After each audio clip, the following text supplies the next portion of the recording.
ওরে বাবারে, এ যে মস্ত বড় কুমির, কিন্তু মাঠের মধ্যে গুটিসুটি মেরে এই কুমির কি করছে? কি ভাবছেন কোনো স্ট্যাচু এটা?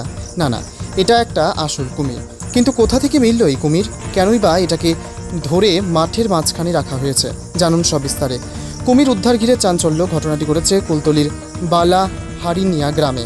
এলাকার মৎস্যজীবীরা সকালে পিয়ালি নদীতে ভাসতে দেখেন কুমিরটিকে। খবর দেয় পিয়ালি বিট অফিসে। পিয়ালি বিট অফিসের কর্মীরা ঘটনাস্থলে আসে, কুমিরটিকে উদ্ধার করে নিয়ে যায়। কিভাবে মৃত্যু এই কুমিরের খতিয়ে দেখছে বন দপ্তরের আধিকারিকরা। দক্ষিণ 24 পরগনা থেকে বাবলু প্রামাণিকের রিপোর্ট, এইচপিআর নিউজ। দেখলাম বড় নদী থেকে ভেসে ভাসতে ভাসতে আমাদের এই নদীতে ঢুকেছে। তারপর তারপর আমরা ফরেস্টারে খবর দিলাম, খবর এসে নিয়ে গেল। কি ভাসতে ভাসতে আসছে? এই কুমিরটা ভাসতে ভাসতে মরে ভেসে ভেসে আসছে। আমরা দেখা পেয়ে তো খবর দিলাম, ও এসে নিয়ে গেল। আপনি কি করতে গিয়েছিলেন? জাল ফেলতে গিয়েছে। কি দেখলেন কোন দিক দিয়ে ভেসে? মাদরা নদী থেকে ভেসে আমাদের এই নদীতে ঢুকে। তারপর কি করলেন?